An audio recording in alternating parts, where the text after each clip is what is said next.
Hi guys, my name's Ellen and I'm going to be your nurse today. And this is RN Aware, the show where I tell you things I wish you knew about coming into the emergency department. Today we're going to talk about kids in the emergency department.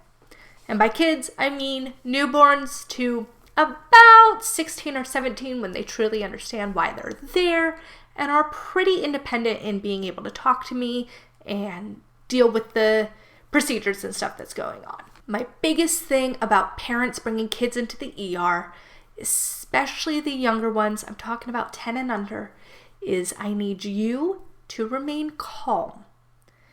Kids are terrified when they come to the emergency department. They're in brand new situations. There's these scary people around them in masks with their hair all covered. They're probably in pain. Something's going on they don't understand. And then parent is scared too. Now this means the situation is scary for everyone, and now the anxiety is going to heighten, that stress is going to heighten, and this kid's going to be even more worried because mom and dad are worried too. I'm not saying don't worry when you come into the ER, that you should be very casual, everything should be fine, but I'm telling you to reassure your child. I know this is scary, but we're going to help make you feel better. I know they look funny, but they're here to fix you. It'll all be okay. We will help you. We're right here. I know it's scary. I know it's new. I know I know you don't feel good, but everything's going to be okay. Mom and dad are right here. Parent is right here. Uncle Stevie's right here. Whoever that guardian is. Just making the child realize that though this situation is very scary, that you trust it. That you are trusting in the situation, that you trust the doctor, the nurse practitioner, the PA, the radiologist, that you trust these people to help make the kiddo feel better. Another thing parents can do when they're bringing their child into the emergency department is try to treat them on an outpatient basis. So whether that's for a fever, giving Tylenol or Motrin, depending on their age and their weight, or giving those two drugs for pain as well. Oftentimes when they come in, we're going to check their temperature, and if there's an injury, we're going to poke at it. We're going to try and see if we can bring the edges of a laceration together. We're going to try to manipulate that wrist that the kiddo fell on. If you give them a little bit of pain meds before, they're going to be more amenable or more cooperative when it comes to us messing with things.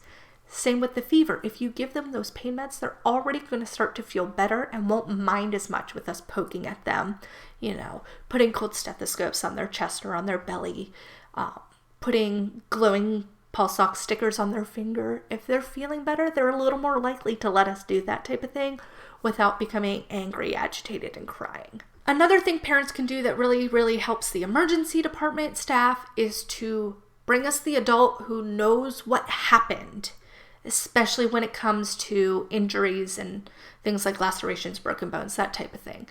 Bring me the adult who knows what happened, who saw little Timmy fall or saw Becky or saw Ryder jump off the swings or saw them playing and they fell and hit their head. I need to know what happened. How did they fall? Were they up high? Were they just on the floor and they just rolled over funny? Did they hit their head on metal, on wood, on stone? Was there broken glass everywhere that I need to worry that there's glass in something? Things like that. Like, I need to know exactly what happened. Did they cry right away? Or did they lay there kind of quiet? Did their eyes roll back in their head? Did they not answer? I need to know exactly what happened during the actual incident and moments after. So now, obviously, with the pandemic going on, I can't bring in grandma and mom and dad and Uncle Chaz. I can't bring all those people into my triage room. That is way too many bodies. One thing I can recommend is all of our cell phones now can record audio, or they can send you a voice message telling exactly what happened. Or you can even call them. We can put them on speakerphone and I can ask my questions that way. That way, in case there was something you didn't think of to tell mom and dad when grandma was saying, Timmy fell and hit his head, he has to go get stitches. I am fine doing that. You want to call grandma who was with him? I will absolutely ask my questions over the phone. That does not bother me. I just want to make sure I have the right story and the right concerns to have when it comes to the kiddo who fell and got hurt. A rule of thumb that I really have for bringing kids into the emergency department is leaving other children at home. with a responsible grown-up. If you come in because Timmy's sick and you bring in Tabitha, Tamara, and Tammy, I don't know. If you bring in the other children, you're going to be distracted by trying to manage your other children while trying to answer the doctor's questions, answer my questions, help me in the care of Timmy.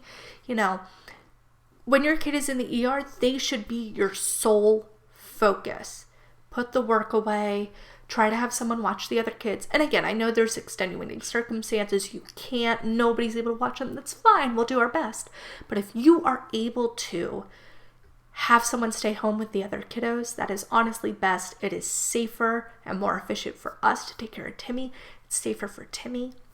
And it's easier on you, so he can have your undivided attention. Something that often helps younger kids when they come to the emergency department is having a sort of security or safety blanket, whether that is actually a blanket or a stuffy or a favorite binky, something like that. Bring something in to help make the kiddo feel safe. With a caveat, please don't bring the whole toy box in. I have had parents come in with rattles and shaky toys and mats and stuffies and the iPad and 13 different books. I don't do that. Bring in one security item to help keep the kiddo feeling secure. They have something to squeeze, something physically to hold, to help make them more comfortable, but please don't bring the whole toy box. Also, make sure your cell phone is fully charged because we will be watching Frozen videos while we distract the kiddo from doing whatever it is that we need to do to them. Something I like for parents to do is if we're doing a painful procedure, whether it's putting in stitches or starting an IV, I like parent to be visible so the child knows parent is here, everything's okay, you're doing a good job, and try to help soothe the patient. However, I do not like parent to help hold the child still. I don't like this because you feel like you're being mean and you tend not to hold them as tightly as they need to be held, and it makes you the bad guy. So what I typically do is I have parents stand up at the head of the bed while me and my team help hold patient very still while we do whatever it is, stitches, IVs, maybe that's really it. Typically, maybe draining an abscess or something small, a pernickium under the nail. I say that word wrong every time. Don't come at me. But that type of thing. That way, you are not the bad guy. Parent is not the bad guy. Parent is not being mean in this situation to Timmy, but parent is there reassuring Timmy. And parents, I'm going to reassure you too. You're doing a great job. And I'm going to remind you of that because a lot of times that's what you need to hear, even though Timmy is screaming and begging you to make it stop, begging you to rescue him and take him away, and you have to sit there and say, I can't do that. I know you cry just as much, if not more, than Timmy does. I have seen it, but you're doing a good job too. I know this is just as hard as you as it is on him because you hate to see your kiddo get hurt like that. My last note of this is try to control your kiddos when you come to the emergency department. Especially toddlers, they're crazy. They run all kinds of directions and they get lost and distracted. Do your best to keep your kiddo, in a confined space. Mainly when we're walking from either the waiting room to the triage room to exam room to imaging. Keep a hand on your kiddo. Hold hands. We love holding hands. If I'm walking back to the room and you're kind of juggling a couple things, I'll take Timmy's hand and Timmy and I can walk together back to the room with you right behind me. That's fine. But you gotta keep a hand on your kiddo. Way too many times we've been walking down the hallway to try to get to exam room 10 and Timmy zips hopping all over. Next thing I know, he's outside bed 28 banging on the glass. Like, that's what little kids do. And I understand the hospital is not a place to let him explore his creativity like that. So try to keep a hand on your kiddo when you're moving places. Try to keep them as controlled and contained as is humanly possible with a toddler. Hence the bringing of the distraction. I recommend not letting the kiddo sit on the floor and certainly not eating off the floor. Because I have seen it. I'm not making this up. I have seen it happen. It's very gross. It's not a cute thing. Don't let your kids eat off the floor. That's all I have to say on that topic. At the end of the day, the big thing is, parents, you need to be focused on your kiddo when they're in the ER. And hospital staff, we need to be focused on that kiddo too. They are scared. They are nervous. It's going to be a little bit of a struggle to do things that would be basic with an adult. It's gonna suck. However, we just have to be patient. We all do. We have to be patient with the parent who is crying because Sally's hand got burned by hot water when mom turned her back for a second to pour a cup of coffee. We have to be patient with Timmy, who's had hospital experiences in the past that have been very traumatic, and just being here is such a high anxiety for him. And parents, you need to be patient with your kiddo too, and patient with yourself. You're going to be worried, you're going to be scared. So is your kid. On the outside, just try to be calm and reassure them that what we're doing here is the best thing for them to make them feel better. That's all I have for you guys today.